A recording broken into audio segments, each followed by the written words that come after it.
From the Great Basin to the Rockies to the four corners of Utah, Colorado, Arizona, and New Mexico, this is KMMU Main Street Media Utah coming to you live. You can find us on Rumble, YouTube, X, and our website, kmmu.org. Please join our host, Goud Maragani, for the Goud Crowd, the only radio broadcast good enough to be monitored by Utah's State Bureau of Investigation. Take it away, Goud.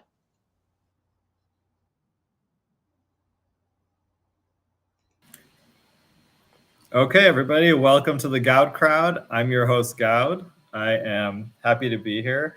I think if you're watching this on video, the framing seems to be a little bit different than usual. I feel like I'm much bigger than normal, but whatever. You can see my hair too. I think my hair is kind of long, so it looks like what they say: the higher the hair, the closer to heaven. So, okay, well, today we're going to talk about Pride Month. My question is, do we still need it? Then we'll talk about grandma. I know that we've had some requests to discuss some of the changes that have happened to Utah's grandma laws over the past couple of legislative sessions. We'll also talk about how Equality Utah targets gay conservatives. And I suspect that it's not just gay conservatives, but they actually target other people. It's just we don't know about that yet. And if we have time, we'll discuss whether Utah has a double standard for sexual harassment. But to start, let's talk about Pride Month. So first of all, I'd like to wish a happy Pride Month to Governor Cox and Troy Williams. I am sure that the two of them are celebrating together and potentially disagreeing better.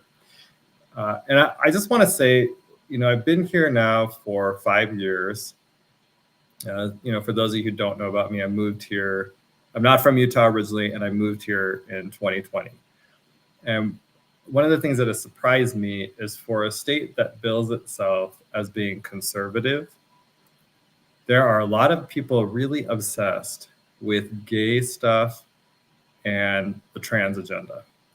And I find it interesting because I'm gay, but to me, I don't think that's the most interesting thing to talk about. And I don't think it's, and I don't understand why if you're not gay, you would even be interested in gay culture, for example, like drag queens or things like that. It's a little bit odd to me.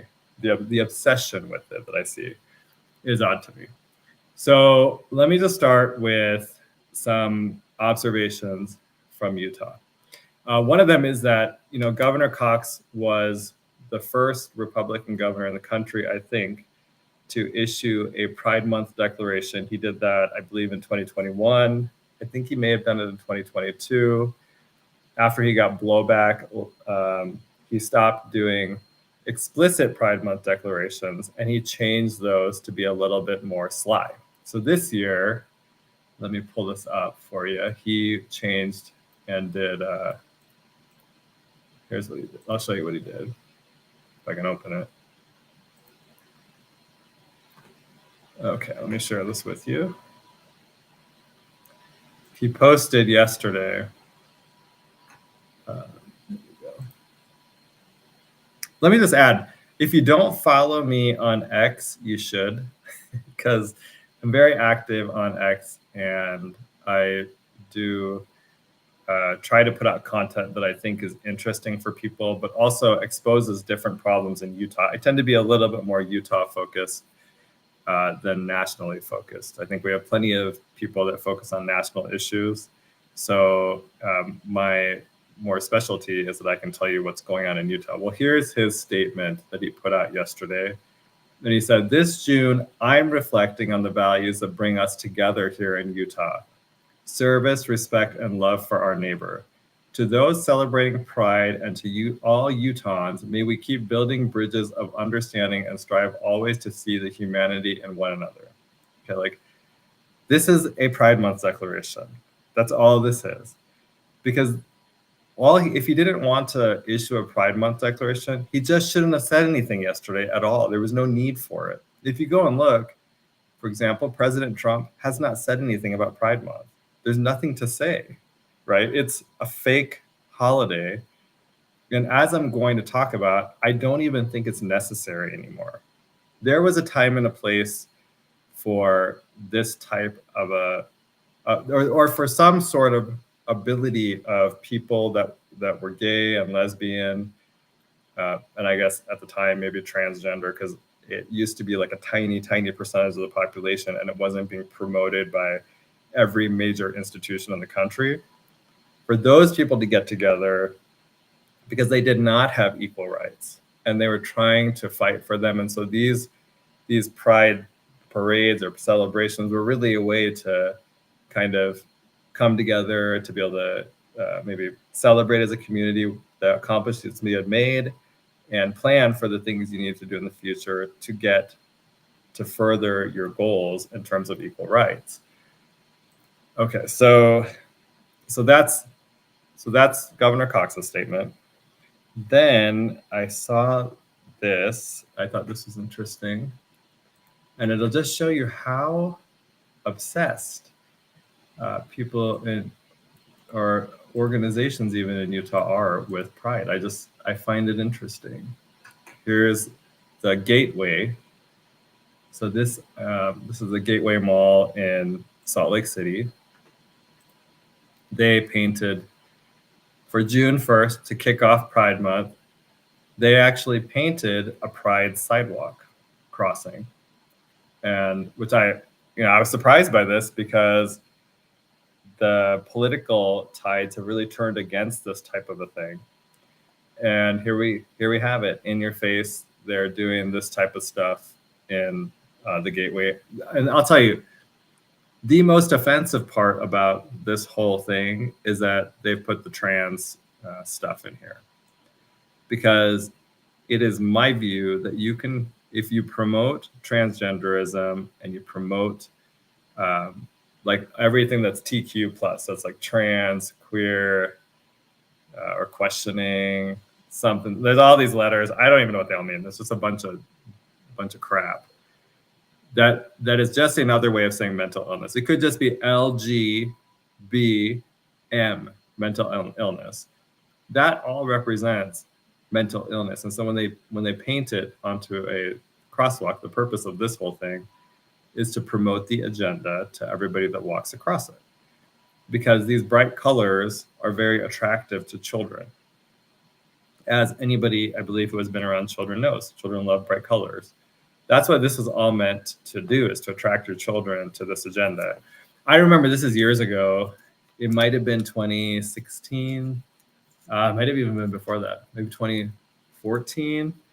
I went to a friend's house, and they had younger children. So I think their daughter was maybe 4 or 5. So it might have been even before that. And I remember she told me, she was like, we were driving, and my daughter turned to me and she's like, "Mom, why are there rainbows everywhere? This is so pretty. There's rainbows." And then the mom was like, "Well, it's Pride. It's Pride. They're celebrating Pride." And the mom was like, and the daughter was like, "What's Pride?" And the mom said, "Well, like your dad and I, we love each other. Well, also sometimes a man will love a man, or a woman will love a woman." In that case, she said, like your Uncle Goud, and I had a partner at the time, Uncle Frank. They love each other, like that kind of stuff. And so, but there was not a trans component to it at the time, because I don't remember her saying that, and I don't think it was the thing. So this was pre the trans agenda being pushed everywhere. Anyway, I thought that was interesting. So it makes you understand why the rainbow, like what's going on, how they are attracting your children to this agenda. So then the next piece is this one. I noticed that there's a mod pizza. And if you follow me on X, you saw this, but the mod pizza in Saratoga Springs, so this is in Utah County, they posted on, I don't know where this was, but I saw it on Instagram. And they said that they had up, so they said, here's what it says. "I had a family come into my restaurant and remove all of our rainbow pride stickers, ripped and crumbled all over the floor." It's a little bit puzzling how this happened while people were there, because I can't imagine going into a restaurant and tearing down anything, right? And I actually, when I posted this, I said, you shouldn't you shouldn't damage people's property or do, I don't condone this. I think that's wrong to do that. But they said, even the ones that were intentionally and blatantly part of a display. Mod pizza has always been about inclusion and belonging, all about second chances. Most of my squad here are part of the LGBTQ plus community, and a lot of the stickers that were removed belong to my squad. Most of those were from their first days here, and due to someone else's poor choices, those memories are tarnished.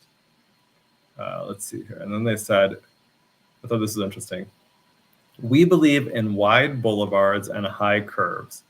And if you go over those curves and break our rules, then you are welcome to find another place to eat. So I thought this was interesting, more for the piece about how most of her squad are part of the LGBTQ plus community. This is Saratoga Springs, Utah. And I was thinking about this. So this is in Utah County. Utah County, I think, is about 70% LDS. I doubt that anyone from Salt Lake County is driving to Saratoga Springs to work at the Mod Pizza, right? There's a little bit, if you live down, I live in Riverton. I used to drill at Camp Williams, which is kind of at the border of Salt Lake County and Utah County. So getting to Utah County from here, there's kind of a gap where there's not really a lot of development. You'd have to cross over all of that to go over there to work at this Mod Pizza. And there's no reason to do that because you could work at that type of a place in Salt Lake County right around your house. So I think this is mostly going to be kids that are from Utah County. And I just think it's fascinating that the percentage that are LGBTQ plus is that high in a vast majority LDS part of the state. I'd be interested to hear from people. If you're listening and you want to call in, I would love to know why you think the percentage is that high in Saratoga Springs. So I'll just give you the number. It's 385-899-2134.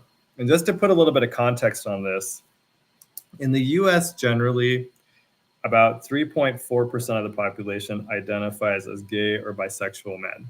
And I'll just tell you, I think that is the best barometer of what these numbers should look like generally. The reason is that the male sex drive is, I think, extremely strong and hard to dissuade and hard to make it do things or make men do things they don't want to, right? So I think that's probably what your gay population generally probably looks like. For women, it's actually lower. It's only 1%. So so again, 3.4% of men say that they're gay or bisexual. Generally with men, when they're bisexual, most likely they will end up being gay. Okay, I'm not going to get into details on this, but there's a rule that people talk about as to why that is. And in the same way, most women who are bisexual will likely end up being straight. So that's kind of how the bisexuality piece of this works. Like I said, about 1% are lesbians. And then according to Wikipedia, there was a survey done in 2025. And in that survey, 9.3% identified as members of the LGBTQ plus community. So if you think about those numbers, that means most of these people who are identifying as part of the community are not gay or lesbian. They're part of the TQ plus, the mental health piece of it. And so and somebody actually posted in response to this post saying that, and I think they're right on the number, something like 30%. I'm scrolling, so if this bothers your eyes, just bear with me for a second here. Oh, here. 30% of Gen Z identify as LGBT with bisexual leading. Okay, so if polls and studies are to be believed. So in Gen Z, this number has skyrocketed, right? But the reality is, I have a theory on the bisexuality piece. I think there's a lot of women who say that they're bisexual and they're not. And they actually and it's actually mostly liberal white women, will claim to be bisexual because they want to be special. So Kirsten Sinema. That's an example of someone. She was a senator from Arizona. She said she was bisexual. I never saw her with a man or a woman. I don't think she was bisexual. And there was another one. I think the governor of Oregon, the previous one, was married to a man but said she was bisexual. Like, what does that mean? That means that she wasn't bisexual. She was with a man. So I think it's just a way to claim something, to be able to claim that you're special and you're part of this community, even though you're not, so that you can get the benefits of these perceived benefits of being part of the community for political reasons or other reasons like that, because other people will say, oh, you're so brave. That's one. You're so brave for telling everyone that you're bisexual. But I actually think when you look at some of these numbers, a lot of it isn't even the bisexual part. It's actually the TQ plus. And the TQ plus piece of this is a mental health problem. We see a lot of it in Utah with people claiming they're non-binary, for example, right? I mean, non-binary is really just a synonym for saying that you're mentally ill. And or that maybe if you're a child, you're going through something and somebody needs to tell you that there's no such thing as being non-binary, it's fake. Sometimes I think people here are way too accepting of stuff that obviously does not make any sense. But anyway, I'd be interested to know, I have noticed in Utah that there are way more trans kids, or I'm not gonna say kids suffering from gender dysphoria or claiming that they are trans or non-binary or some other alternative thing. So not gay, not lesbian, some other mental health condition. I have never seen the numbers like I have seen in Utah. For example, in 2022, when I ran for county clerk, I actually had a booth at the Pride Festival. I can't really think of another gay candidate in Utah who's run since I ran. So I don't know if there has been one. Well, hold on. Openly gay. Openly gay. It's a little bit different than whether someone's gay. So, as an openly gay candidate, I was in the Pride Parade. So I had an entry, and then I also had a booth. And everybody that volunteered at my booth, our number one observation was, oh my God, I've never seen so many trans people, trans flags, trans children with their parents. It was wild to me, and I don't understand it. And I think we actually need to do more to figure out why Utah has so many children that are suffering from transgenderism or other aspects of the TQ plus. I think a lot of these are, like I said, there's a lot of people that think they're trans. There's no such thing as trans, but they think they're trans. A lot of people think they're non-binary. Another one is demisexual. That was one that kept popping up. And demisexual just means you have to get to know somebody before you're sexually attracted to them.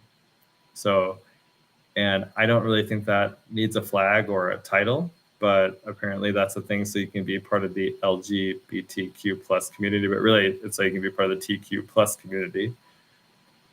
And so all of this is to say, there's something going on in Utah, and I think people here need to be more aware of it and try to understand, is there something in the culture that is encouraging children to go down this path? Are we promoting transgenderism to kids and normalizing it in a way that's leading to a very high percentage of kids going down a path where they will never, ever be happy, and they will always have physical and mental health problems? When you become trans, when you become non-binary, those mental health things, the main characteristics of that is that you will never, ever be happy. You will always be unhappy. And just as an example, I was watching an episode of I Am Jazz. This is about Jazz Jennings, who was transitioned by his mother as a child from a boy to a girl. There was a boy in there who transitioned to a girl, and he had a confessional. Maybe I'll try to go back and record this, but in the confessional, he says, I realized that I don't have to be unhappy with my body. I can do anything I want. If I want to get my lips bigger, I can do that. If I want to get my breasts bigger, I can do that. Because he had started the process, he was already taking the female hormones. He had gotten small breasts. He wanted to make them bigger. He wanted to do all of these plastic surgery things because he's just fundamentally unhappy now with the way he looks. And the message ought to be from his parents, you'll never be happy going down that path because you'll never be a woman. Whatever is in your head telling you that you can transition from a boy to a girl or from a male to a female, it's a lie. But they didn't, in that case, I think there was kind of they alluded to that his grandmother was unhappy with what he was doing. But, the show itself celebrates that type of delusion and encourages people to go down it. So anyway, like to say, it was sad to see. And I just think it's an example of how once you go down that path, you're just heading towards unhappiness in general, because you'll never be able to become that vision that you have in your head. Okay, so then I think the next question I have is, do we need to have a Pride Month? Is there a need for it today? Now, like I said at the beginning, I think at some point there was a purpose behind this, and it was before the big goal of the gay community in general was to get equal rights, right? And so that meant you don't want employers to be able to discriminate you. I think discriminate against you at work because you're gay. I think that's a very reasonable ask, right? You don't want people to be able to discriminate against you for housing. Again, a reasonable ask. And marriage equality. Okay, now I'll say, like, I personally, I actually don't even think the government should issue marriage licenses. I think it should all be civil unions. And then marriage is a religious institution. So if you want to be married, you should actually have to go to your religious your religious provider, and you should get married there. That's not how we do it. So, but we got marriage. And so once that happened, gays and lesbians have equal rights. And there's really not much left to fight about. At this point, we can just live our lives. I live I'm a good example of that. I live in a suburb in Riverton. The majority of the people who live around me are LDS. They're families, they have children, and they don't treat me any differently than they treat each other. At least as far as I can tell, they're very nice to me, and they invite me to their events. They don't really seem to care that I'm gay. And that's how it should be. And I think that's how it is for most people. I don't actually think they care. I don't really think they want to hear anything about it. So I think that means you can just go and live your life. I don't need a specific celebration of my sexuality from anybody, right? It's not anything like I don't need to celebrate your sexuality either. So if you're straight, I don't need to be a part of that. I guess I'll go to your wedding if you want me to come, and you can go to a gay person's wedding if they want you to come. Maybe that's how you celebrate their sexuality, and then you're done. There's really not much else to it. So, but I think what the Pride after gay marriage was achieved. And in Utah, I think there's actually one other piece. So in Utah, gay marriage happened in 2012 because the Supreme Court issued its decision. And then in 2015, Utah has this Utah Compromise where they put in place anti-discrimination protections for gays in employment and housing. And in exchange, they put in a protection that your employer cannot discriminate against you for your outside of work expressive activities. It's called the Utah Compromise. Actually, Troy Williams was involved in that. And so that's what makes the whole thing about him targeting me for my outside of work activities to be kind of ironic, because he was actually the one involved in passing the law in the first place. So let me see here. So so we now have those protections. After we get to that point, the whole movement begins to change. It goes from being about gays and lesbians getting equal rights and really focuses on the trans agenda. And I think the reason for that is that it's to make money. There's these big groups like Equality Utah is one of them, the Human Rights Campaign. they had to find a new reason to fundraise, and the trans agenda presented itself. It's nebulous, right? It has so many aspects to it. All sorts of things, like putting pornographic books in schools so that they can promote transgenderism to your children and normalize it. And then once they start doing that, then they want your kids to socially transition. So you would take your son who now thinks he's a girl, and you would let him live as a girl. Now people make it sound like that he could change his mind at some point, right? Suddenly he'd say, oh, I don't want to do this anymore. The reality is that's never going to happen, because once the boy does that, everybody around him is going to be saying, oh, you're so brave, you're so wonderful, I'm so proud of you. They'll be treating him like a girl. You have to imagine the pressure of being a child in that situation. Let's say you start puberty and you're like, wait a minute, I'm a boy. I want to be a boy. Like, just think about the pressure your entire family is putting on you to be a girl, and how difficult it would be to go and tell them, well, actually, I've changed my mind and we should all go back to normal, right? It doesn't happen. It really rarely happens. I'll give you one example I know of where it happened. I have a friend in Florida who has a lesbian neighbor who had a son who changed his name to a girl name, and then was wearing dresses and long hair. And the mother was, I think, single at the time, or maybe had a girlfriend, but actually made a conscious decision that she was not going to push anything on her son, right? So she just said, I'm just going to see how this plays out. I'm definitely not medicating him. And if he wants me to call it, I'll do it, but we'll see what happens. Well, the kid hit puberty, and then my friend said, boom, he went to being a boy, and the whole thing was done. So, but that's an example where the mother didn't put pressure on him. And so it just turned into some, a weird phase, and now he's back to normal. But if the whole family, all the friends, the community is participating in a social transition of the kid, I think it's almost impossible to come out of that. Then they push the idea of medicalizing your child, giving them puberty blockers and cross-sex hormones, which makes permanent changes to the child. They lie to you and they say that they're temporary and that they can be reversed, but that's not true. They stop your puberty. It does not come back. It's not like you stop it, you stop taking the puberty blocker, and then it just goes back to normal. You've now missed part of your puberty. And then they start giving you the cross-sex hormones, which sterilizes the children, so they'll never have children. And for boys, when they go through that process, it actually means that they end up with a micropenis, which, men would understand that no man wants that. So just imagine now you've permanently damaged your child. For girls, it does things like deepen their voices, right? It damages their bodies in different ways that are irreversible. The voice doesn't go back to being a normal girl pitch because you stop taking the hormones and the puberty blockers.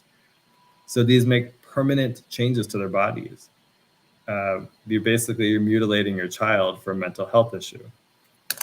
And then, of course, there's a whole lifetime of you've turned them into basically a money pit for pharmacies and for the drug companies. So this whole thing is just horrible. And the whole agenda needs to be eradicated. But these gay groups picked up on it because now it's like an endless fundraising grift. And all the corporations jumped on board with it, which I don't understand, because I feel like the people that work there have kids. Why would you want this for your children? Why would you ever want to push this type of garbage on your kids? It's just been very puzzling for me to see this, and trying to fight it is very difficult, because every single major institution in the country, and maybe it's beginning to change a little bit, but is arrayed against you trying to promote this agenda. So that's kind of how Pride changed, and I think it lost its value. So now it's just become a big party that encourages a lot of kind of, I'd say, maybe not ideal behavior, and then promotes transgenderism. And so I don't really think there's a need for this anymore. And in fact, I think the message to every young gay person out there should be, you have equal rights. And your life is going to be different if you're gay. You know, for example, I'll never have children, and I'm okay with that. But it means that your impact will be different, right? Because I don't have children, I don't have the time obligations that come with children, for good or bad, you know, whatever that is. Instead, it gives me more time to do other things, so I can be a really good uncle to my nephews, hopefully. And you can also spend more time building your career and having a positive impact on your community and having a big impact on your community. And I think that's my message to the younger gay people out there. Like, don't go down this path where you're being attracted to this lifestyle of, you know, sex and drugs and like a rock and roll lifestyle that's meant to just distract you from all of the positive things that you can do. Because, you know, like, you still have these abilities that were given to you by God, and you should still meet your God-given potential, and put your effort into that. That is what Pride Month should be about. If you're gay, especially if you're younger, just understand, like, you still have a bright future ahead of you. Take advantage of it. Try to have a big impact on your community. Build your career, build your life, find someone that you love, and live a nice quality life that you would be proud of, and that your parents can be proud of too. So I guess that's my message to people. I think, and finally, that's the legacy you can leave for the future, right? You can have an impact.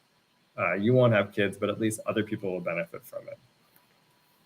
Okay, well, that's my little message for Pride.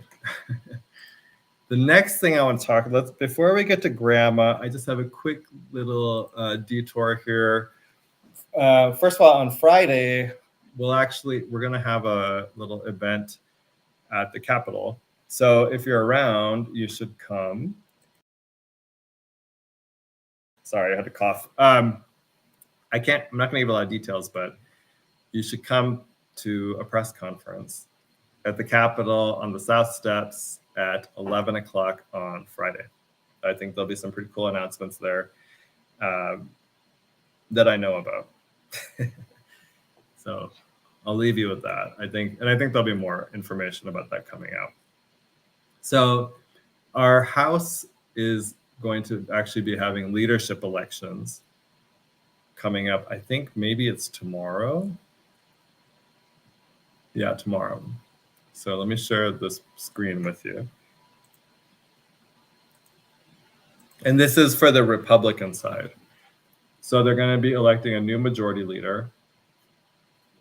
So for that, you have Carrie Ann Lisenby and you have Casey Snyder. I suspect on that one that Carrie Ann probably has the edge, mainly because I think she was just the majority whip. So I think I would see this as her kind of moving up the leadership chain. For majority whip, they have Jeff Burton, Candace Perucci, Jordan Tusher, and Ryan Wilcox. Now, this is what I want to talk about. I just want to warn our Republican majority that you should not elect Candace Perucci for this position. She falsely accused a gay man of sexual harassment, and now she will not answer questions about it. And I think when someone does that, you want to be extremely careful about putting them into leadership positions, because as majority whip, she's going to have to call you one-on-one and have one-on-one conversations with you. And the danger is that someone who has made false allegations against someone will also make them against you if they don't get what they want. And let me just show you what I mean by this. And by the way, someone like Candace is welcome to call in if they want to dispute it, but I think I'm right. I've asked her questions about this multiple times on X. She refuses to answer. And here's one of the tweets about it. So this is about so she tweeted this. This is from March 27th of 2021. And she said, this was Amy Winder Newton saying bullies need to be called out. So let me just give you guys a little context here. So Dave Robinson is a gay man. He had run for office a couple of times. all of this happened before I moved to Utah. I think he ran for maybe Salt Lake County mayor. I think he may have also run for Salt Lake City mayor. I'm not sure. And then he was a volunteer for the Salt Lake County GOP, and he was their communications director. After the 2020 elections, Amy Winder Newton and a few other women accused him of first harassment and then sexual harassment. Okay. And I've been digging into this, and I just don't think there's a there with the claims. In fact, there's a lawsuit going on. So Dave then filed a defamation and interference with contract lawsuit because those allegations against him destroyed his life. Upended his life, totally destroyed it. So he filed this defamation and interference with contract lawsuit. And initially it was filed against something like 100 and some people. And so people kind of thought it was crazy. Well, I think the lawsuit actually has legs because he filed some of the defendants filed motions to dismiss to get themselves out of the lawsuit. And typically in a defamation case, when you do that, most of the people will get dismissed because it's very difficult to make a credible claim of defamation and get over a motion to dismiss or overcome it. Derek Brown actually filed a motion to dismiss, and the court only granted part of it, but they kept him in under a conspiracy claim, saying that he conspired, that there's enough evidence to keep him in because the evidence at least makes a plausible allegation or prima facie case that he conspired with Amy Winder Newton to defame Dave Robinson and interfere with his economic relations. Just think about that. That's wild. I mean, Derek is now the attorney general, and there's this lawsuit going on out there. Well, Candace Perucci kind of jumped on the wagon with this, right? So first she tweeted this first one, and this is March 27, 2021, saying that this is sexual harassment and bullying. The comments made to these women are absolutely disgusting and degrading. Robinson should be expelled from ever holding a position in the party and the chair removed for not taking this seriously. And the women that she tags in this are Amy Winder Newton, Lori Stringham, and Aaron Preston. And she uses the hashtag, someone uses the hashtag here. Oh, it's Amy, sorry. Hashtag, I stand with my sisters. So that's her claim here, right? I want to just make this clear to people. This guy was a volunteer for the party. He wasn't he wasn't in an elected position, really not in the public eye. And they went on social media to accuse him of sexual harassment. I mean, to me, that's insane because this is almost like an employment. This is like if you work at an employer, right? And then a woman makes a sexual harassment claim against you, because typically it's women that do it. And then they make it public. So they don't investigate it. They don't try to figure out if it's accurate or not. They just go publicly and say, oh, this guy got accused of sexual harassment. He did it. That's essentially what this is. So because I'd like to know what investigation did Candace Perucci do before she put this tweet up like that, right? Did you go and did you investigate? Did you make sure that before you accuse someone of sexual harassment that you had solid evidence proving that it was true? Or did you just make the claim and you thought it was okay? It's totally fine to just accuse someone of sexual harassment because it's no skin off your back, right? You destroyed someone's life when you did this. So my warning again to these legislators is she's going to call you one-on-one if she's your whip. And if she's unhappy with how you're going to vote, she might accuse you of sexual harassment, and good luck trying to get over that. Because one of the problems in Utah, and I think this is a cultural problem, is when women make these types of allegations, everyone just believes that. They don't question it. And I think a lot of times they're actually lies. I think this is a lie. Okay. There is a second piece of this. There's another one I want to show you on this that kind of got me worked up. So first she makes that tweet I just showed you where and the bizarre thing about that tweet, if you notice, she names Dave Robinson, the volunteer, and then she says the chair at the time was Scott Miller. She doesn't name him. So why wouldn't you name the elected person and just leave the other person as a volunteer if you're going to go public, which I don't even think you should, because if you're volunteering for an organization, you're essentially like an employee. And if there's a problem, the way the organization should handle it is by investigating it internally and dealing with it confidentially. You don't do what happened here. So, okay, here's her next one. And actually, she actually escalates this whole thing, right?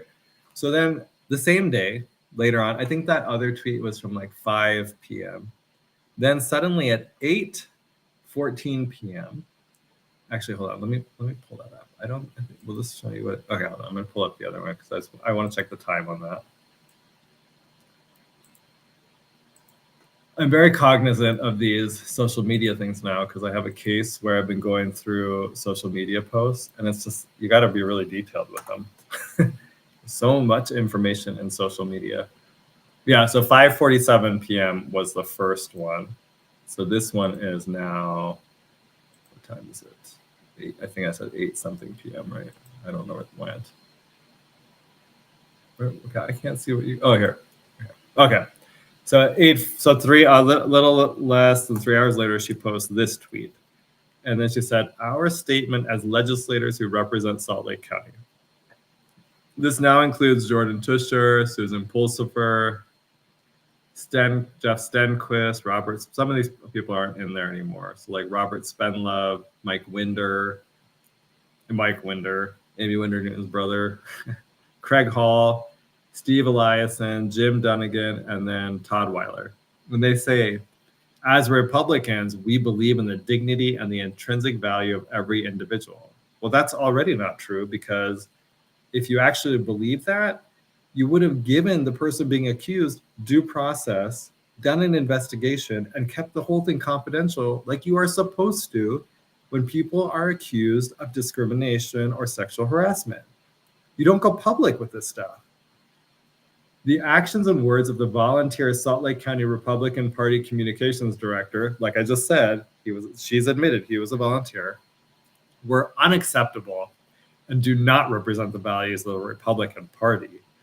The allegations from multiple women should have been taken seriously and handled swiftly. So the multiple women are all politicians. So, I don't know about you, but I don't actually just believe politicians on face value. That's just me. The county party chair did the opposite. In addition, he maligned each of these women in an email to Republicans throughout the state and county. Such behavior by the county party chair is absolutely unacceptable, and he should resign. As Republican legislators representing Salt Lake County, we condemn this behavior and are grateful for the brave women who have come forward to share their experiences. These are some of the most powerful women in Utah making the allegations. Amy Winder Newton, has basically taken her grandfather's last name and rode that all the way up to the director of families for the state of Utah and a county council position. She is, I would say, Governor Cox's hitman, who goes after his political opponents because she's using her poor grandfather's name, selling it and destroying people left and right to protect Governor Cox. But this is crazy to me. This is not how you handle an allegation of sexual harassment within any organization. You do not go public with it. You do not run around making public accusations against people like this and destroying their lives. And so, again, I don't think she should be the majority whip. I think it would be a massive mistake. I think honestly, my honest opinion is the legislators are probably going to elect her, and then they get to deal with what they've elected. That's on them. But in my view, this disqualifies Candace really from any elected office at all. This type of immature behavior and nastiness towards individuals like this is uncalled for. And it's, again, not how you handle these types of allegations in what is essentially an employer. Never, never, never. It's so bad. I think the reason why she thought this was okay is because she's never had a real job, right? Her entire career is political. And people like this, they can't actually relate to normal, everyday people who go to work and who have to deal with this type of bullshit. Sorry, I'm swearing, but at your job, where these women or men or whatever, they make these false accusations against people. If this is how the world worked, every single time there's an allegation at a private employer, they would come forward with it and just publicize it, not even investigate it. So what happened here is really wrong. Like I said, I'm just warning those legislators. If you put her in that majority whip position, just expect to be get some false accusations against you, and don't say you weren't warned. At that point, I might just go ahead and say, okay, if Candace is making accusations, just believe her. They clearly didn't care. By the way, she's in the process of prepping her run for CD4. So take note. I am predicting that she is going to run for CD4. And that's going to be a race to really watch, because it's not, this is actually a huge problem. The publicizing false, what I believe are false allegations. Because like I said, I've dug into this. I don't think there's a there with the claims. I think there's something else motivating them. It definitely was not that Amy Winder Newton thought she was being sexually harassed. Okay, like, she was not. Also, the guy's gay. So no offense to the ladies out there, but as a gay man, I can tell you, I am not wasting my effort sexually harassing women. And no gay man is. Just take it to the bank. There's no interest. A lot of wasted effort. So anyway, so that's what, but she's going to run for CD4, and I think this needs to be answered. Now, I suspect what's going to happen is when she runs for CD4, she's going to run to the journalists that are like mouthpieces for the establishment. So she'll be doing interviews with Lindsay Aerts all the time. Lindsay doesn't really do any research. She doesn't actually ask politicians tough questions. She's kind of like a theater kid who's now been given a journalism gig and doesn't really do journalism well. So she'll go to people like that. She's not going to come on this show, and she's not going to go and do tough interviews anywhere, because I think she knows she's vulnerable in this. And then also, her legislative record is not what she says it is. The best example of that is the HB 257 issue, where she is actually okay with men being able to go into women's bathrooms. Okay, like on video, she said it, and she still hasn't tried to go and fix the bill. She could have fixed it this last session, hasn't fixed it. I don't think she's going to fix it next year, because I think she's fine with it. She's okay if you send your daughter into a women's bathroom and there's a man in there, because in Utah, men are still allowed to use women's bathrooms in government. And by the way, actually, just step back a minute. First of all, the legislature wasn't even willing to regulate private bathrooms. They were only willing to do it for government facilities. And they made it so that men can go into women's bathrooms, as long as they made a very nebulous standard, as long as they don't cause alarm. And so you could end up sending your daughter into a bathroom and there could be a man in there, and that was approved by Candace Peruggi. So if you think that's a good idea, you should vote for her for CD4. I'm sure she'll be great. But if you don't, the time to knock her out is when she tries to run, because you don't want to promote people like that. She's not trying to push the conservative policies that will protect your family. She is trying to appease the left, and that's what she did there. The other bill that she passed, that she keeps on touting, is this to get the bill that forces China, quote unquote China, to sell property that they own in Utah. However, the bill went into effect on May 1st. I have asked her multiple times if she could give us an update on how many acres have been divested by China since her bill went into effect. Because I actually don't think the bill would get the job done. She will not answer the question. And the reason is, it's because I think I don't really think we have a sense of what this means. Like, what does it mean for China to own property? And does China own any property directly? Or do they do it through front groups and people? And how do you get to that? And does the bill get the job done? My theory is it probably doesn't. So, okay, enough about Candace Purdy. Not an interesting person. But let's see what happens with that race. I'll report next week if she wins it, and then you'll know. If she wins it, expect some sexual harassment charges against those legislators. And if she wins it, maybe it means that the speaker actually wants her for the whip, because if the job of the whip is to whip votes. So her job would be to call people and to get them to support legislation that the speaker wants to pass, right? So in that way, for the speaker, it would actually be good to put her in there, because he can have the threat of, look, if you don't pass that bill, Candace is going to accuse you of sexual harassment. And you know how it works in Utah. If a woman makes an accusation, you have to believe it. Oh, man. Okay. Grandma. Let's talk about grandma, because we had some calls about this. So just let me give you kind of a bird's eye view of this. It is my view that on the current trajectory, that the Republican Party will lose the supermajority in the legislature. And the reason I think that is that it's corrupt. There's a lot of corruption that has come with having a supermajority Republican legislature. It's unfortunate, but it is true. And that manifests itself in different ways. Grandma and what the legislature has done to it is a great example of that. Give me 1 second here. I feel like I have to sneeze. Okay. Okay. So in multiple legislative sessions, the legislature has actually passed laws to make the government less transparent. Okay, I'm not kidding. Less transparent, not more transparent. And I think the reason that they're doing this is, I've said this before, but I believe Utah is the most corrupt state in the country. And a lot of it has to do with the culture.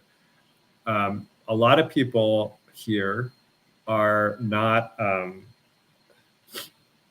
have been encouraged not to ask questions of elected officials. And I think some of this is actually, it comes from religion, right? And I don't mean it in a bad way. I mean, I think what like the Catholic Church and the LDS Church kind of teach is that you're not supposed to kind of question your religious leaders, right? Because these are your authority figures. It makes sense. That kind of, I understand that. Sometimes I think, though, people transfer that to the political realm. So you'll have people in political office that kind of use the same, like they manipulate you into saying that you shouldn't challenge them either, kind of transferring that religious, the religion piece of this into the public realm.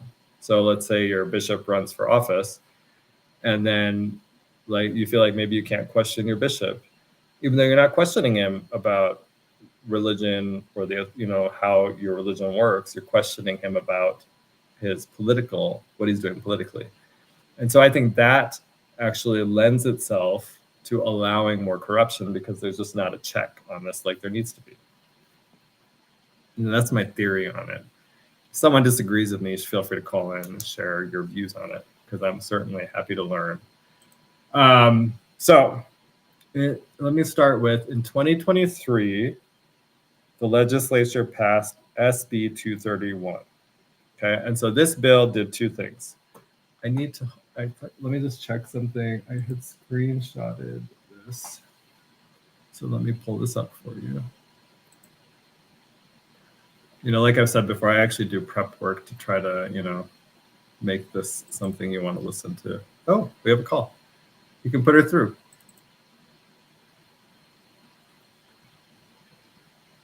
Let's see here. Monica, can you hear us? I can. Go ahead.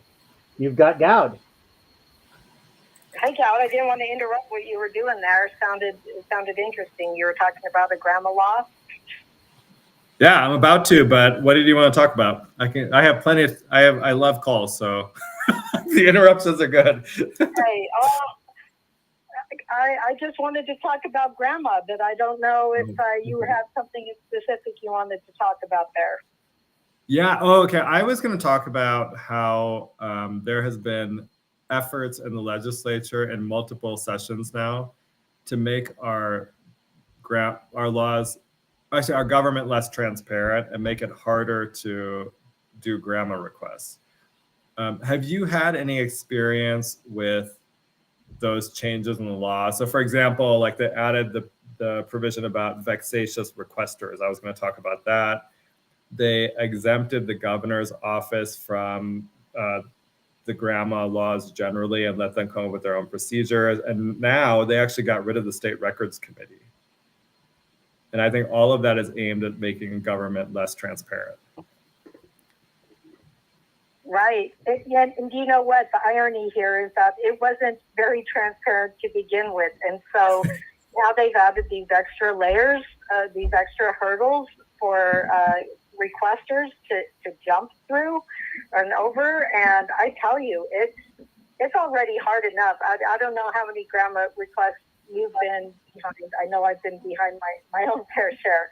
But you can request something, I think, with, fairly innocuous, and they will come back and say, oh, that'll be like $5 million for, three keywords that you need to search for a 6-month period. That's an exaggeration. It's not $5 million, but it is usually very price prohibitive, and it can range. Like I understand through the Lieutenant Governor,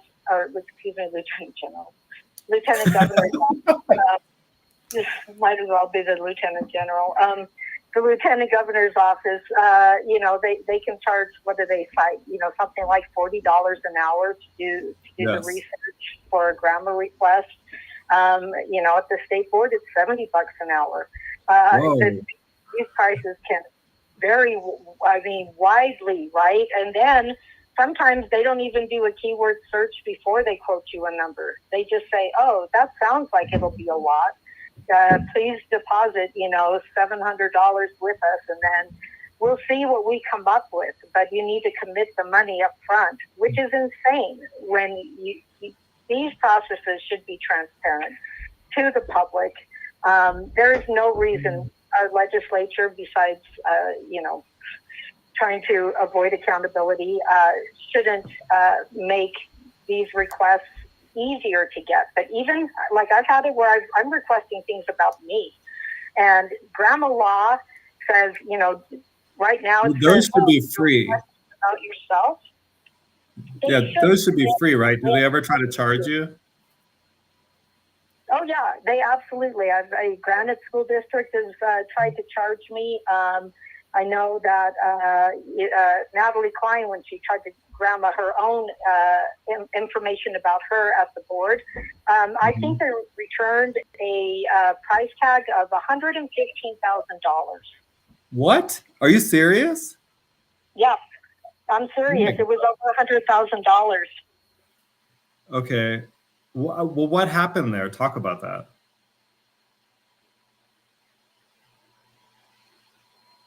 Oh, Mr. Producer, I think you muted on me. Let me see if I can unmute. Uh-oh. Yep. Oh, okay. Monica can hear you. Now, okay. Sorry. Talk about what happened there. So they said it would cost $115,000 to fulfill Natalie's grandma request. What next? What happened? Okay, so you have to understand, like, even before she was on the board, and the way we learned about this was through grandma requests, was there were people who were targeting and keeping an eye on her even before she stepped foot into the State Board of Education, right after she was elected. They've been following her social media. A lot of the targeting that you saw, these media hit pieces on her, and then these board drive-by efforts to tarnish her reputation. These were things that were kind of carefully planned and coordinated through their staffers, through the administrative offices of the USDE. And so they tried to do one of these again, these little hit piece investigations on her. That was in the summer of July. That was July 2023. You know, because she posted something on social media, and ouch, you know, we can't, free speech burns us, right? And so they had to, you know, they launched this big fake investigation on her. I got drawn into it because they were also investigating something that she had said at a presentation we had done at the Taylorsville Library. At any rate, you know, makes all the headlines. You got Lindsay Ertz, who was all over, who was leaked this information from, you know, who I think Michael Clara drew the line between line between Sarah Reel and Lindsay Ertz on that one, but at any rate, so Natalie's like, well, I want to know what's being said about me in this investigation. I'm being given very little information to go off of in terms of, you know, it's just a fishing expedition. So she wanted to know what they were saying about her. So I think it was only like maybe a 3-week period, it could have been 4, but she grandmaed her name. It might have even been less. And she was told by the records manager at the state board that, okay, well, your name's so much, it's going to be $115,000 for me to produce that information for you. And he refused to budge on that. And $115,000, that's insane. That's insane. Like, what do you get paid to do anyway? You know, like, just turn over those emails. They're about her. You should turn them over. But at any rate, yeah, it was pretty crazy. You know, we've had people who've done grammar, you know. I was just going to say, you know, it's especially crazy because it sounds like you guys were very precise about what you were asking for and had a limited time window. So, and the search there is pretty simple, right? Natalie Klein. So this isn't even a difficult search. I don't understand why they came back with a charge of $115,000. That is wild. Yeah, well, there might have been a few more keywords in there, but it was all, you know, related to the investigation. So, you know, very specific. It wasn't just like these were just general terms that were thrown out there. And very specific to the investigation. What's interesting is one thing we did notice is that they were trying to avoid saying her name in their communications, which is why we had to kind of cast a wider net, because I think they were deliberate in doing that, like trying to not say her name just because of grammar requests. Maybe they didn't want that information in particular coming out. So, you know, they play games, and it makes it really hard to know what's happening. But, you know, they wasted so much money on that, their time and money and you name it. And it's just like, what? So you can politically destroy somebody over a nothing burger, which is your tax dollars at work. And this is the joke that our entities, our state entities have become. Well, thank you for calling in. That was really interesting. I hope people are kind of able to see why grandma is important and why it's important that these laws are actually written correctly, and so that the government is being more transparent. You know, that's the goal here. Amen. I'm with you, Goud. Yeah, thanks for letting me call in. We'll talk to you later. In the call, one of the things that Monica just talked about is the connection between Sarah Reel, who's on the Utah State Board of Education, and Lindsay Ertz. It turns out they were sorority sisters. And Michael, Clara, and I think Monica and Natalie discovered this during that whole process when they were requesting documents from the Utah State Board of Education. And it turned out, I believe, that Sarah was actually leaking information to Lindsay. So, and here's up on the screen right now, I actually have a post that Michael did about it last night, showing that connection. So, and that's something that the two of them don't disclose when they're talking. Because yesterday, Lindsay actually had Sarah Reel on this little clip here, talking about elections. It's this guy, Rusty Cannon. So I don't know who he is, but and then Sarah Reel, and they're talking about how Lieutenant Governor Henderson has allegedly received death threats. The reality is that she has not received any death threats. It's a fake psyop. When Lindsay wrote this piece, I actually went and she said the death threats were on a post by Sophie. And so I went and I looked at the post, and the post said something like, what should be the punishment for people that defraud elections? And then people responded, right? And they said the death penalty, they should be hung, prison, out of office. According to Lindsay Aerts, those were death threats, but really people are answering the question, what should be the penalty for defrauding elections? Some people think you should be hung. That's their opinion. You can disagree with it. But Lieutenant Governor Henderson is not receiving any death threats. She hasn't shown any death threats. There were no death threats on that post. All this is aimed at making you stop criticizing her for cheating in the 2024 election, which is what she did. She cheated.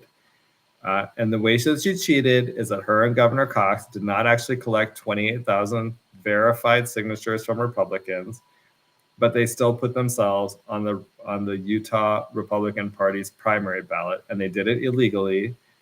And so now, because she's understanding that this has actually caused major damage to her political future, she is trying to now get people to shut us up and make us stop criticizing her. So one of the little, I guess, the tools in that shed, or, I guess maybe he's more of a useful idiot, is this Rusty Cannon guy who went and gave an interview with Lindsay Aerts, and he says, oh, she's receiving death threats. Everybody should stop being mean to her and criticizing her.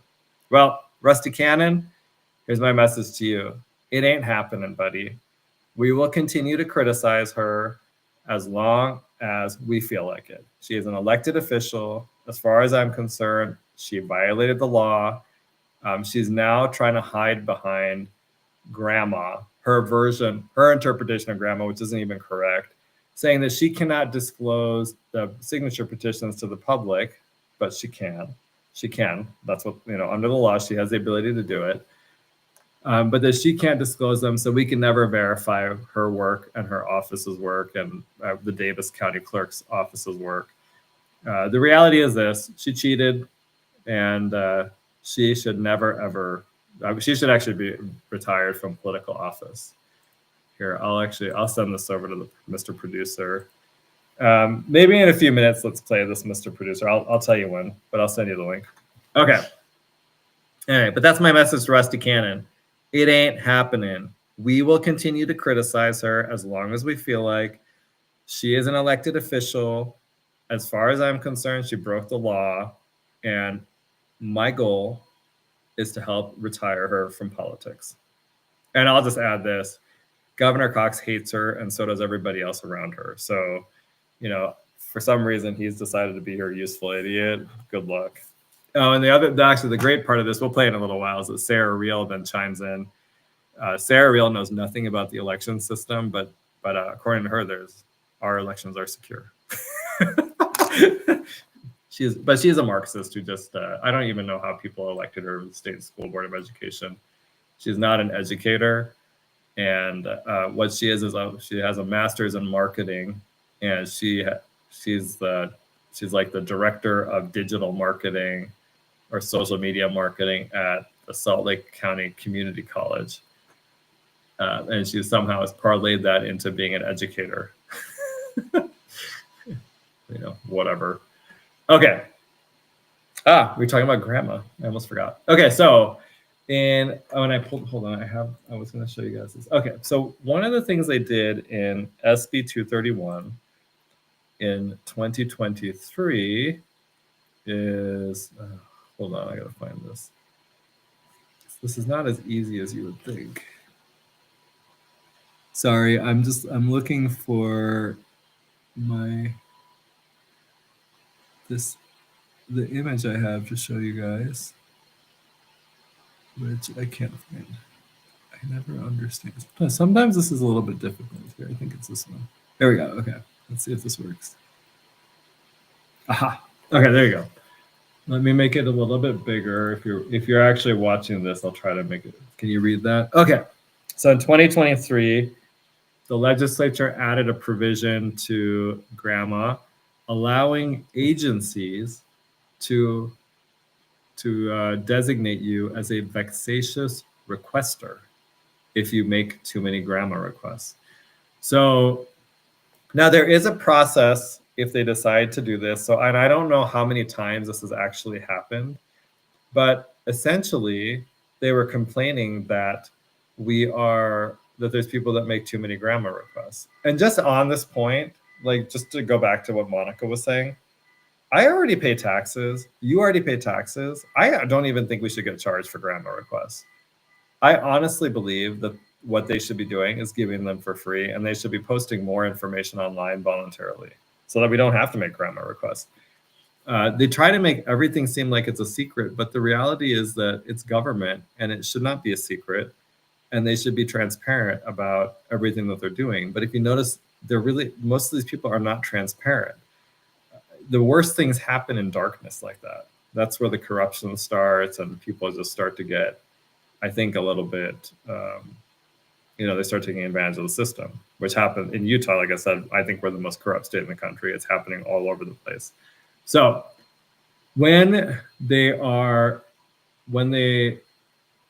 if they decide to designate you as a vexatious requester, right? And then you challenge it. In this law, the State Records Committee would then look at it, and they would say, we're gonna evaluate whether you're a vexatious requester. We're gonna look at the number of requests you have submitted to the governmental entity, including the number of pending record requests, the scope, nature, content, language, and subject matter of record requests the respondent has submitted to the governmental entity, the nature, content, language, and subject matter of any communications to the governmental entity related to a record request of the respondent, and any pattern of conduct that the committee determines to constitute an abuse of the right of access to information under this chapter. Like, what does that even mean? So if I request information and I use it in a way that you don't like, let's say I expose that Amy Winder Newton raised money for Equality Utah. So now you're going to say I'm a vexatious requester, so I can't get that data in the future. The next one, substantial interference with the operations of the governmental entity and any other factor the committee considers relevant. Well, on substantial interference, what if you find that they're doing something illegal? Shouldn't you want that to interfere with their operations and for them to stop? This, to me, was actually, if you read it, it's aimed at regular citizens, right? Because here's the thing. If you submit a GRAMA request, just going back to kind of what Monica was talking about, like they submitted this GRAMA request and they said, I want you to search for Natalie Klein and give me all of the documents that mention her name. And then, and here are the dates, right? That's actually a pretty limited GRAMA request. Sometimes what people do who are not trained lawyers is they'll submit a GRAMA request and they'll have search these terms, and the terms will be pretty common terms, and so the search results will actually be voluminous, right? The answer to that is for the government agency to go back to the individual and say, hey, this is actually bringing back a massive amount of results, and I don't even think it would be helpful to you. Can we talk about what you're actually looking for, and let me help you revise your request so that it gets you what you want and makes this more reasonable. And since they charge the way, I don't have to charge you for it, or I can charge you less. I don't know if that's happening, but I think that should be what our government does. And I'll say, like, when I ran for county clerk, that's one of the things I talked about is like, look, if I'm the county clerk, we will work with requesters to help them get the information that they want. So that if you're a regular citizen, you don't have to be trained to do this the right way. The government employees on the other end should help you get there, because we want people to be making GRAMA requests. There's so much corruption in Utah. It's widespread, and we really can't identify it all, because you have some people working on it, but there's only so much time in the day. And so what we need is as many people as possible out there making the grammar request, getting the information, exposing it, sharing it with people. But what this type of a law does is it actually discourages people from getting involved in the first place. Because who wants to be labeled a vexatious requester and then have to go through this whole rigmarole because the legislature thinks that this is the way to handle stuff? And I'll be honest with you, what this was aimed at is exactly what I'm saying. It was aimed at discouraging people from getting involved. And so this is a problem. This was one part of that law in 2023 that was a problem. Okay, the second one, by the way, you're listening to the Goud crowd. So, and if you want to call in, the number is 385-899-2134. And then, oh, Mr. Producer says, it's unbelievable that citizens have to pay for grandma. I thought that's what taxes are for. Word to that. It's like fees to go to a national park. It's a way to make us go away. Yeah, seriously, like think about how much you pay in taxes. And then they turn around and you ask for a document and they're looking for reasons to charge you for the document. You already paid for it, right? It's like you're paying for the same thing twice. It's ridiculous. And most of the time, I don't think it takes them that much time to even fulfill the grandma request. I think a lot of this is just excuses to get you to stop. Okay. And so this SB 231 in 2023, the second piece of it is that the governor's office, they exempted the governor's office from the general grandma procedures and allowed them to create their own procedures, okay, separate from that. Part of what the governor's office did when they did that is they made it so that you can no longer appeal their fee determinations. So when you go and you try to get a grandma request, I had this happen to me. And the law had just changed or something. I didn't know that it had changed. So I made this request and I was trying to get it, Amy. So, I had proposed this censure. I think this happened in August of 23 against Amy Winder Newton. And then she went on clearly like, crazy banshee attack mode. And she coordinated with Troy Williams.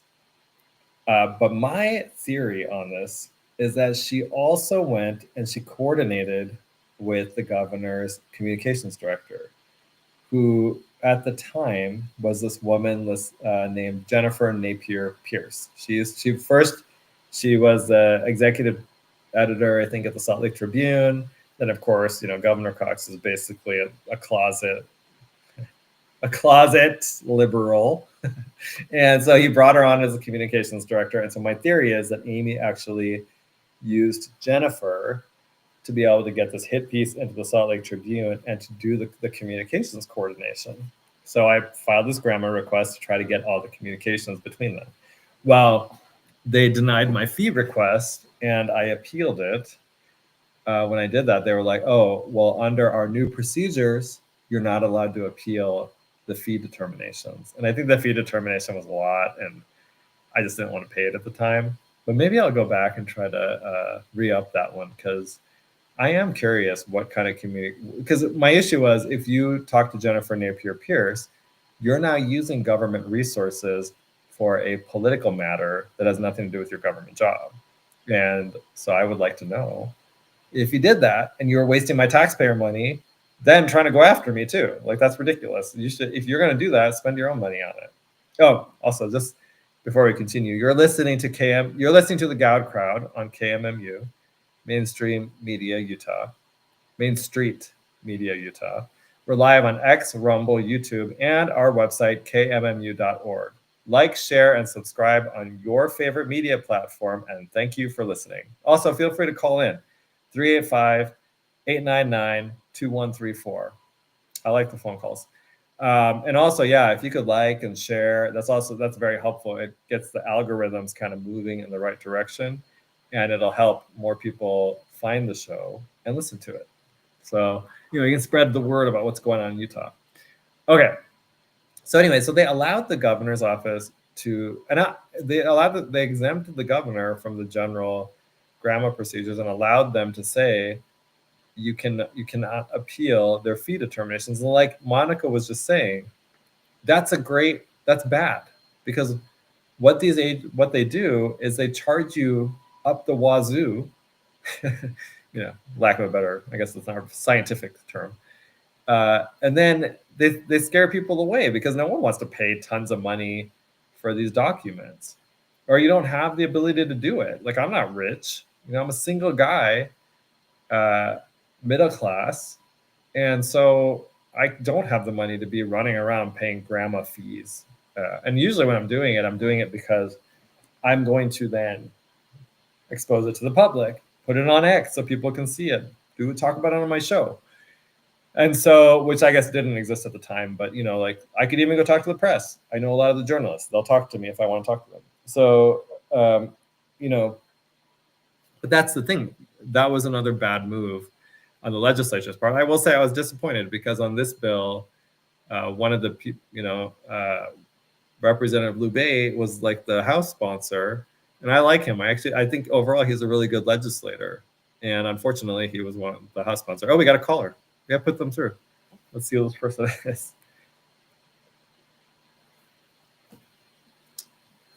Let's see what we got.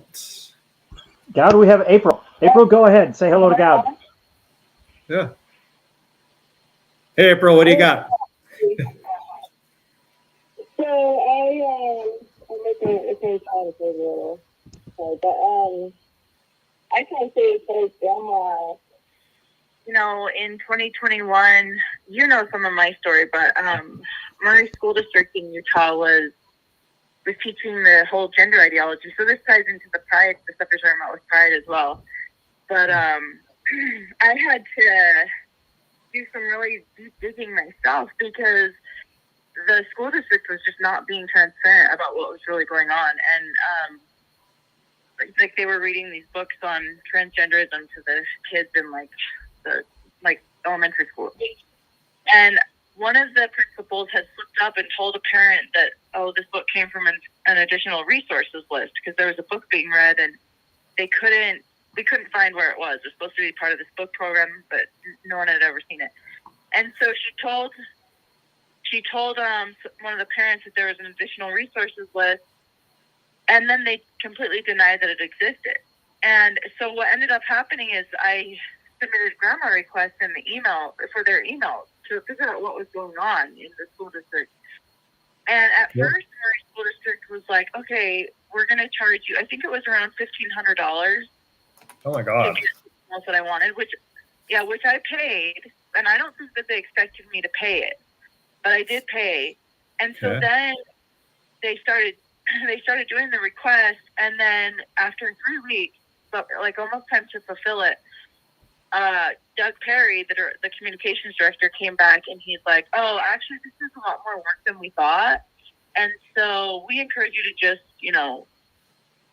cancel this request. But if you want to move forward, it's going to be a lot more money. But they didn't tell me how much. And I'm like, okay, well, how much? And it was $10,000 they were trying to charge me. And so $10,000? Oh my God. $10,000, right. And we got a lawyer and did mediation and did finally end up getting the grandma request, and I paid $3,000. But how much did you pay for it? Then I had to spend $3,000. Oh my God. Okay. And so that's in my city district where I've been a taxpayer almost my whole life. But so then I go through all these emails, and I find this little attachment on one of the emails that's being shared. And lo and behold, it's this additional resources list that the school district has sworn up and down doesn't exist, And so I had to submit another grammar request, and I'm like, Doug, give me this attachment, And he's like, well, let me just clarify before you get this. This is not an official list and blah, blah, blah. He makes up his lies, whatever.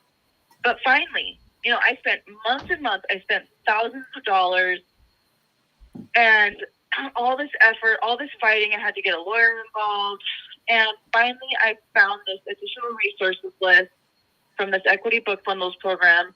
And there were hundreds of books being shared among teachers, with all this pride content and LGBTQ content and transgenderism and critical race theory and all that stuff. clearly, and I had to go through all that. And, you know, had Murray School District at that time had the ability to just call me a vexatious grandma requester, they would have just shut me up, you know. And I needed that information, and I've done a lot of exposing to parents on what's going on in Murray School District using what I got from my grandma request. So I'm surprised that our legislature, I mean, that's just corrupt, that they want to keep the people from being able to investigate them. You know, they're just corrupt. Exactly. Right. No, I mean, that's fascinating. You know, just tell people a little bit about maybe yourself. Like, how many kids do you have? What kind of a financial situation or family, you know, middle class? I'm interested in this because $3,000 for a grandma request is a massive amount of money for anybody to spend. I think this is outrageous. So maybe can you tell us a little bit about your background? Yeah, we're a family. We have 6 kids. At the time of this, my oldest was like 8 years old. You know, and at that time I had 5 kids, and I was probably pregnant with my 6th child at that time. You know, and I'm just this middle class mom trying to figure out what the hell's going on in my kids' schools, and they're lying. The school district and the school board are lying to me all over the place. And that's their weapon. Like, they can charge me all this money. And I think they just thought, we'll set her up with $1,500. Like, nobody's going to pay $1,500 for a grandma request. I think they were shocked that I was like, okay. Yep. Because actually I had a conversation with Doug Perry about the charge for $1,500. And he was like, you know, you can only pay it if you really have evidence that you're going to find what you think you're going to find. And at that point, I'm like, well, I do have evidence. You know, he convinced me to move forward. I think he was hoping he'd convince me otherwise, but I knew that I had evidence that I would find what I thought I was going to find. And I did find it. But once I paid the $1,500, they were like, oh, actually, no, it's $10,000, which they know no one can afford that. And $3,000 was a ton of money, you know, for us. But I felt like the truth mattered enough to pay it. And I agree with what the producer said, that like, we already pay taxes. You know, these people are already paid through my money. Doug Perry, he's already paid. There's no reason that they should have to be paid to do their job. Yeah. And, you know, with that email and with the exposure of that, I think of the equity book bundle, talk about what happened next. Like, do they still have the equity book bundle? Is the program still being used in Murray school districts? When I figured out what was going on, I got a lawyer involved immediately, and they did shut it down. But they were like, oh, you know, we already have these equity bundles in our library. So like, the teachers can pull from the library and use them however they want. So they basically just got around it. And that was something interesting I found in my grandma request, was that Doug Perry, the communications director, and the superintendent, they were less concerned with students and with parents having issues with this program than they were with the public perception of the school district. They were like, oh, it's February, it's almost Black History Month, this looks really bad, like, what can we do to get the book bundles back into place? And so basically it was like, I did expose it, and that made a difference, but they just went around and were like, well, the books from the library, so teachers can use them anyway. But I just think, you know, especially as a mother, when I'm like, my children are the most precious people in my life, and the school district, other than me, the school district has the biggest influence on them, and I should be able to access for free, with ease, anything I want in that school district, anything that they're using with my students. And it is outrageous that I had to jump through all those hoops and spend all that money to be able to find out what they were teaching my kids in our public schools. And yet that was how it was in 2021. So now with this vexation, this ability to say, oh, well, you're vexatious, you know, that just makes it harder. And that's wrong. Yeah. Well, thank you for calling in. That's actually, that story is helpful to illuminate the problem here. I appreciate that. Thank you, April. Okay. So if you understand now, right? People like, that's exactly, that illustrates the exact problem with this. You've now given these governmental agencies a tool to be able to shut down requests. I mean, that's a mother trying to find out what the school district is teaching her kids. I agree with what April said. You should be able to get that information for free. You should be able, and actually, like, you know, I know, I think my sister was telling me this in San Diego. She tried to go to the library in the school to see what books were there. Cause I was telling her about this. Like, you need to go and look and see what your kids are reading. And she said they wouldn't let her in the library. They wouldn't let her go in school. They're like, oh, you can't do that. Sorry, COVID, all these excuses. And I was like, oh man, like, this is ridiculous. But I think April's story really illustrates exactly why that vexatious requester piece of the law should not have been passed, right?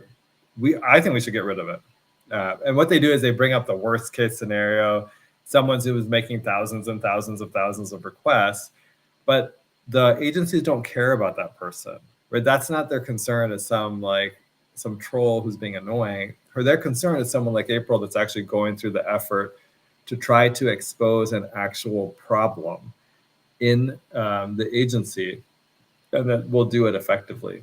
So something to think about. Like I said, I was disappointed on this one because Representative Loubet was actually the House sponsor of it. I like him a lot. I actually think he's a really good legislator. I don't agree with him on everything, but he's smart. He will talk to anybody and he will listen. And on this one, I'll admit to you, I didn't really get a chance to talk to him about it when it was being passed. Maybe he'd be open to changing it. I don't know. Like I said, I actually think he's a quality legislator, but that's a fantastic illustration of the problem. Okay. So then I was talking about the exemption of the governor's office from the grandma law. And so that means, and so to the point about the fees, right? The governor's office now, they can have, if you make a grandma request, and there's all sorts of, let's all be real. The governor's office has all sorts of corruption issues and problems. So they could come back with a crazy number for a fee to you, and then you don't have the ability to appeal it anymore because they wrote their administrative procedures to say you cannot appeal the fee request piece of it. And I think that's a problem because exactly to what April is saying, if you're a normal everyday Utahn, you're not going to have all this thousands of dollars laying around to be able to go and pay these grandma requests, especially like it's one thing to do it for the school that your children are in, because, you know, that's important. I think that's actually critical. But to the governor's office, like I'm not paying $3,000 for grandma request to the governor's office. No offense to everybody, but I just don't think that's worth my money. I think that law needs to be changed too. It should be brought back so that you do get to appeal it. You should be able to appeal it because the money piece is actually important.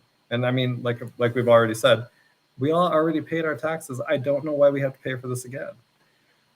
Okay, so then this year, they changed the law again. Oh, actually, wait, I wanted to show you one thing from that I thought, oh, let me show you an example of something that was from the governor's office. This is actually a really good, I don't know how she got this, but man, it is funny. So let me just show this to you. Every time she posts this, it makes me laugh.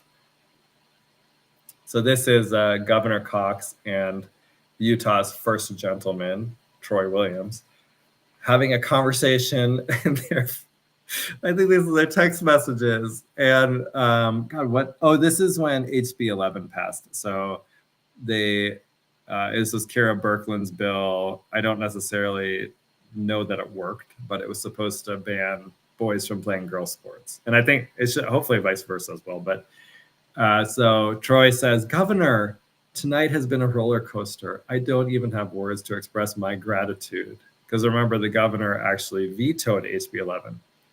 I am sitting with members of the trans community now, and we are overwhelmed. And we thank you from our giant grateful hearts. And then he has 4 heart emojis, Troy. You know, when he says he was sitting with the trans members of the trans community, I wonder how old they were, because HB 11 was about high school and sports and younger. I certainly hope he was not sitting with children at that age talking about this. Okay, then Governor Cox responds, "Thanks, Troy. I wish we would have had a better outcome." Oh man, it's like love notes between the two of them. And then Troy hearted that comment from the governor. So I mean, that, by the way, all of y'all that met with Governor Cox, if you could please explain this text message, right? This is what he's saying in private. You're not seeing. We don't even know what other things he's saying now. I guarantee you, if you tried to get this from his office now, they would come back to you with a massive fee request, and you wouldn't be able to appeal it, and so you're not going to get it. Things are different now, and so just understand this is how Governor Cox really feels about boys playing girl sports and the trans agenda in general. That's what it is. Okay. Oh, just for Mr. Producer says the acronym is Government Records Access Management Act. So that's what GRAMA means if you're curious. Okay, so then this year the legislature came back to GRAMA again, and they took a whole new tactic on this. The way that it worked until just recently, the law just went into effect recently, I think, but is that you would file a GRAMA request with the agency, and then if, depending on whatever decision they made, you could appeal it to the chief administrative officer of that agency, and then you could take it to the state records committee, and then I think, or you could go to the district court. But typically, I think most people go to the state records committee because it's free, and actually, I think it was a really great option. So the state records committee was in existence for more than 30 years. And it had 7 members. The members were the state archivist, a representative of the Utah League of Cities and Towns, 2 citizen representatives, 1 media representative, a private sector records manager, an individual with expertise. This is actually on top of that. Sorry, this is 7. An individual with expertise in electronic records and databases. So those are 7 people. These are mostly normal, everyday people making a decision on your appeal. And in the Salt Lake Tribune actually said that they didn't name the exact time frame, but they said with over 200 decisions, only 1 was overturned by the courts. So totally like an accurate, this was actually a really good quality group. And so they're doing good work, right? And if you think about it this way, there were at least 3 of them that I would think would generally lean towards transparency. The 2 citizen reps, and then the media representative. So now in the 2025 legislative session, Senator Mike McKell, who is the governor's brother-in-law, decided that he didn't like transparency. Right? He doesn't like that state records committee because they're not lawyers and they don't know the law. And he prefers to have an administrative law judge appointed by the governor who will now take the place of the state records committee. So this year, the state legislature dissolved the state records committee and replaced it with a single administrative law judge who will now be deciding those appeals. The person will be appointed by Governor Cox. They will likely be politically connected. And I think what you're going to see is that this will cause a decrease in transparency. And that is the only reason that they got rid of the state records committee. So don't get fooled into thinking there was some benefit of having a lawyer do it instead. Because based on the people that were listed or the people that were members, you could find a citizen who was a lawyer to help. You could have even had a lawyer advise them, say, hey, the attorney general has to provide a lawyer to advise the state records committee. I'm wondering actually if they probably already had that. So I think that the excuse was fake. The issue was that the state records committee was leaning towards transparency. And I can tell you, I had made a request to the governor's office And I was trying to get information. Do you remember when that whole Silicon Valley Bank thing was going on, and Governor Cox came out and said, "Oh, we will bail them out. You know, Utah's going to bail out all the rich people that have accounts there, because no normal person has an account with Silicon Valley Bank. That is a corrupt institution, and basically all they do is they fund these tech companies. So, you know, like tech companies just like pop up and suddenly there's all this money in them. The founders are all rich, all that kind of stuff. Well, that whole thing is just, it's like a corrupt, what's a Ponzi scheme. It's basically a Ponzi scheme. And so he was like, we as a state are going to use taxpayer money to bail out the local people with their loans. And I was like, what are we doing? I made a grammar request. They denied it. And I think they tried to charge me. Now, this is before they had the rule change. I actually appealed it. And when I appealed to the State Records Committee, they produced the governor's lawyer actually contacted me and was like, there was the day before the hearing. And the governor's lawyer contacted me and was like, okay, Goud, we would like to just settle with you and we'll give you the documents. That was it. And honestly, the documents weren't even any good, because sometimes I think they actually, you know, if you're a lawyer and your clients are trying to do something like that, you would probably advise them to not write anything down. So I think that's probably what happened in that situation. Anyway, that was the latest change to the law.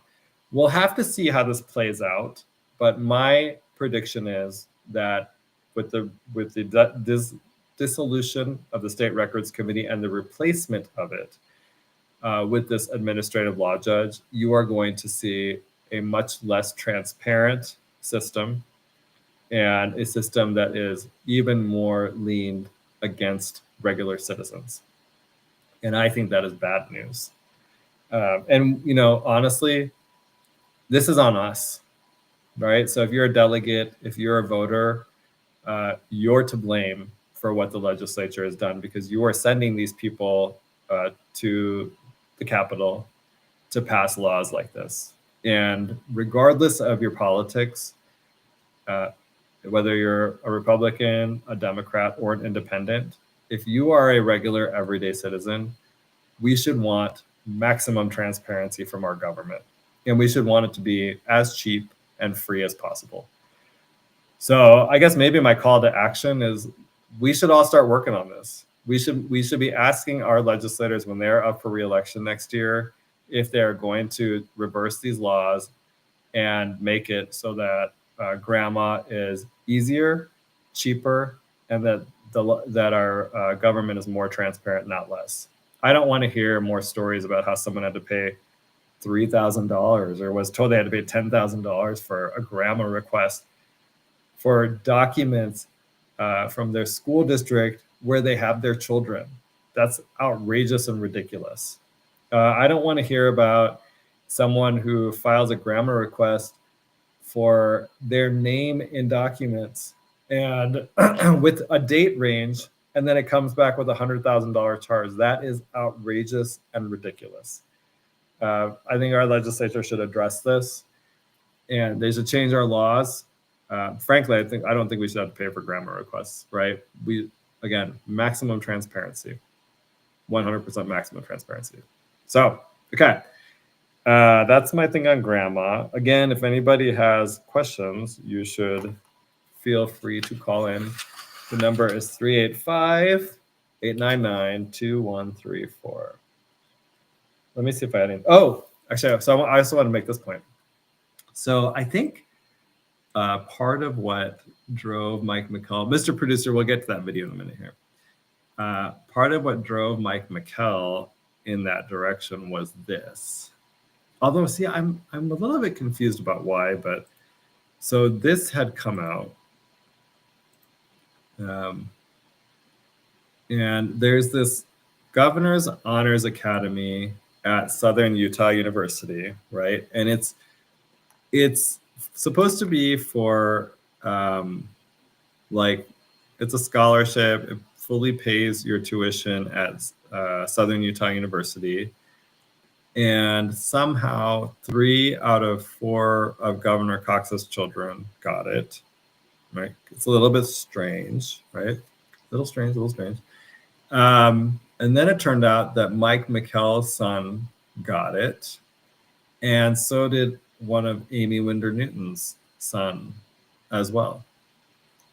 And I think that's called nepotism.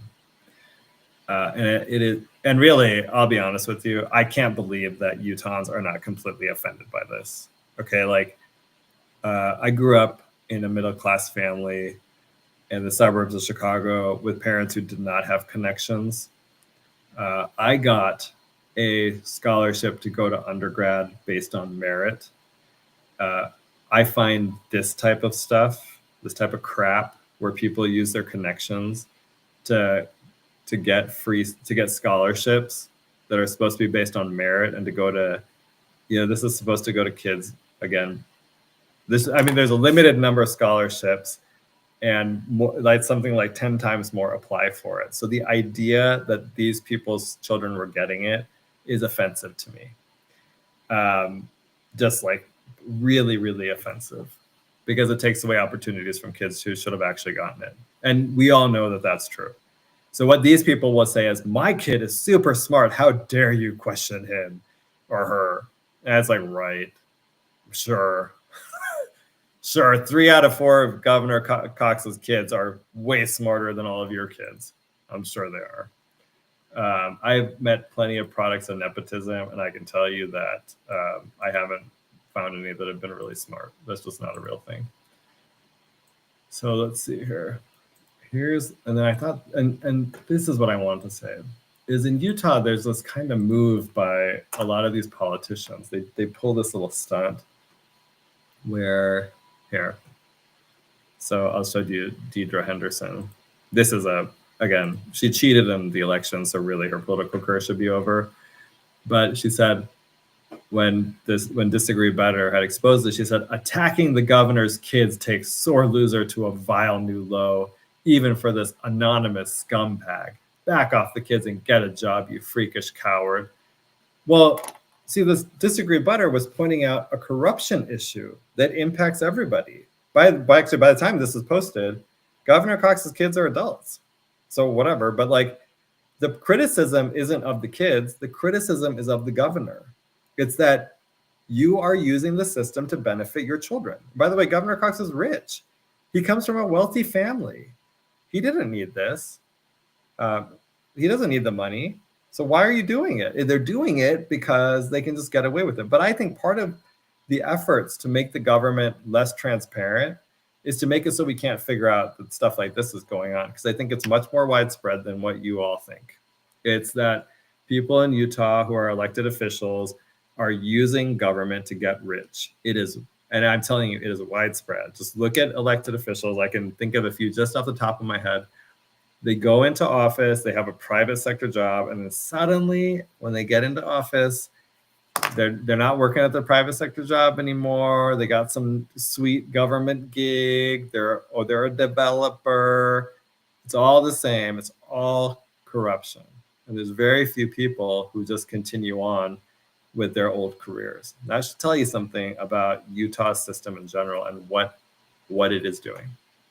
So anyway, but this children thing is a very common one. Kira Birkland tried to pull this when her 19-year-old daughter showed up to the 2024 Utah GOP convention in booty shorts. Okay, Kira said that her daughter was wearing athletic shorts, but when I asked her, well, can you send us a picture of what the shorts look like? I don't want to see it on your daughter. Just show me a picture. Like, here's what it looks like at Target. She refused because they were booty shorts. And then she claimed that someone shamed her daughter. And she said, oh, people shouldn't do that to children. By the way, the whole story is told, it's a made up lie and I know this because she has a pattern of making up stories like that. I went through this before. And she also, her story itself has changed. So she kept saying it was her child. The daughter was 19 at the time. That's an adult. There's really no involvement for the parent except to talk to your daughter. Let's say it happened, just for sake of argument, to tell your daughter, in that case, don't wear booty shorts to a GOP convention or any convention. That's not appropriate. Problem solved. Easy. that's not what she did. And in the last exchange I had with her before she blocked me, she said, I searched everywhere for this person, Goud. And I said, well, I don't understand. Why do you search for them? What were you planning on doing? The issue was between your daughter and that person in your own story. And so what were you going to do? I can tell you, she was going to go and intimidate the person using her elected office. That's why she blocked me. You know, like, again, problem. It's a problem. Okay. Let's I don't think I'm gonna have time to get into this last thing. Let's go ahead and play the video, Mr. Producer. Let's see if this works. We'll switch topics a little bit. Okay, let's see if he's gonna bring it up. Maybe he's not there. Are you there, Mr. Producer? Oh, he's coming. Okay, hold on. But I'll mute myself when it turns on and make sure there's no feedback. In our final minute, switch to a local issue here that's been bubbling for the last year and a half since we had an election in 2024. There's been issues over signature gathering in the Governor Cox's campaign and Lieutenant Governor Deidre's campaign. This past week, there was a legislative hearing where a couple of the people on the forefront of those allegations that there weren't enough signatures collected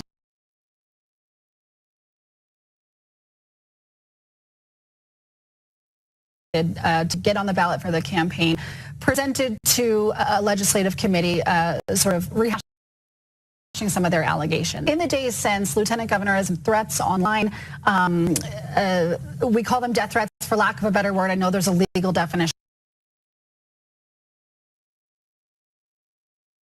What do you guys make of these? What do you make of the rhetoric around this continued conversation around signature gathering and where it's escalated to? Well, first of all, on the subject. Oh, okay, we can just... The signature gathering, it just doesn't hold water. You get signatures for the governor's race, Phil Lyman, right? There are many people that try to get signatures. I think the argument is old and tired. The fact that threats are being issued in any way like that through whether it's Twitter or whatever, they're wrong. Our lieutenant governor has had way too much heat on this. It's unfair and it's improper. I think it speaks to the unfortunate discourse that we're in these days politically, especially on social media. There's really not a lot of downside to just posting whatever you want, and it can be pretty ugly out there. And so it's unfair. It should end. It's ridiculous. Absolutely. Yeah, I agree wholehearted. You know, when I was in high school, I lost the state softball championship tournament because of a base running error, and I lost, and I got over it. I lost an election, and I got over it. No one cheated. I didn't, you know, throw a fit and fight about it. I mean, at some point, I think it's great to, you know, agree and, like, you know, make sure that our elections are secure, which they are. But then you got to get over it and move on. Okay, we can stop it there. They're arguing that there are.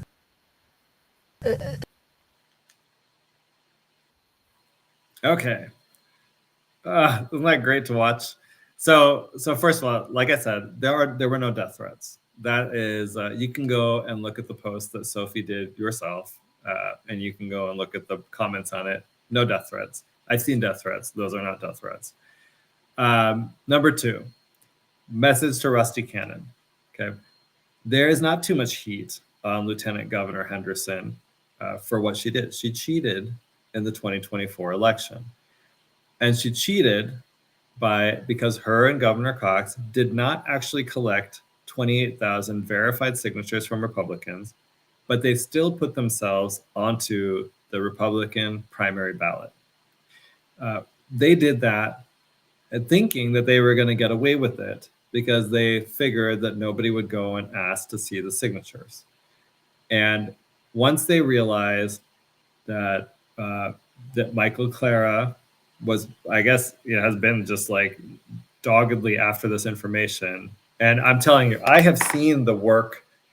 I have seen the work that Michael has done. Okay, it is definitive. They cheated. It is definitive. And you know what? I'll just say to all of you, he's done great videos on it. He's happy to talk to people about it. He's transparent. The lieutenant governor is not. She cheated.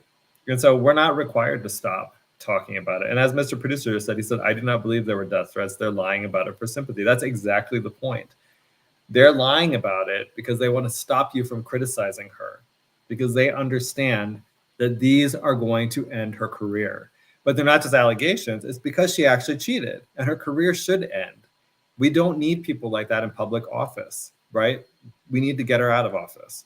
And so the only way to do that at this point is to never elect her to office again. Send her back to Spanish Fork. And she can go and, whatever, if she wants to run for a local office there and they still like her, go ahead and elect her. But really, she needs to go away because she cheated. There's no getting past that. And we have every right to criticize it. And I'm not stopping. Okay. And I'll be honest with you. I don't control, let's say that there were death threats. I don't control what third parties say about this kind of stuff. And I'm not required to sit here and worry about it. Because all they're always doing is trying to make us responsible for what someone else says. I'm not responsible for other people's words and what they say. In this case, like I said, there are no death threats. I haven't seen any death threats. I actually looked. But we're not responsible for how third parties respond to stuff. Obviously you shouldn't make death threats, but there aren't any, like I said, but we are not responsible for what other people say. And if you start making people responsible for what other people say, all you're doing is chilling free speech. And we definitely don't need that in Utah. The second piece is the Sarah Real part is hilarious because first of all, she claims to be an educator, but she's not one. And she's also not an expert on elections. And I don't even think she has any idea how elections in Utah are run. But what she is a very good Marxist. And so she will repeat what she has been told to repeat, which is our elections are secure. And then my favorite part is her analogy doesn't even make any sense. She's talking about a softball game, but in that game, nobody cheated. Okay, well, obviously then if you lost, you lost. Yeah. Oh, no, actually, okay, so Mr. Producer says, it's a good thought. Here's a thought. The lady who lost her softball championship would have had a different opinion if there were men on the opposing team. Right, because that would be cheating. Then you'd think that she'd be on today saying, oh, we just lost that game, so it doesn't matter. I will say, in her case, she might actually be okay with that because she's a huge proponent of the trans agenda. Having said that, a normal woman would actually be mad about that. And she would say how it was cheating because it was cheating. That's the same thing here. Lieutenant Governor Henderson and Governor Cox cheated. There are ramifications for that. I think in Lieutenant Governor Henderson's case, it will kill her political career if we keep on making it clear to people that she did that. We have better people that we can elect into office. We don't need her. And for Governor Cox, I think it should do the same. I think that guy had plans on running for president. Okay, whoa, I'm not even kidding. His wife has all these grandiose plans. The first gentleman has all these grandiose plans. They thought he was their ticket to the White House. But I think some of that is, again, because he's a Nepo baby. And so he doesn't actually understand how people really think. He's never had anything. And he's never had to deal with any sort of adversity. Okay, it's 7:00. So we are at time. So you have been listening to the Goud Crowd on KMMU. That would be Utah's Main Street Media Utah. I keep saying it wrong. I keep saying Main Street. We're live on X, Rumble, YouTube, and our website, kmmu.org. So thank you for listening today. Thank you to the people who called in. And I will see you next week. I won't see you next week. Well, I'll be back in 2 weeks. I can't do the show next week because I have something else I have to do. But I will see you in 2 weeks. If you have things that you want me to talk about in that show, feel free to send them my way. Anyway, thanks.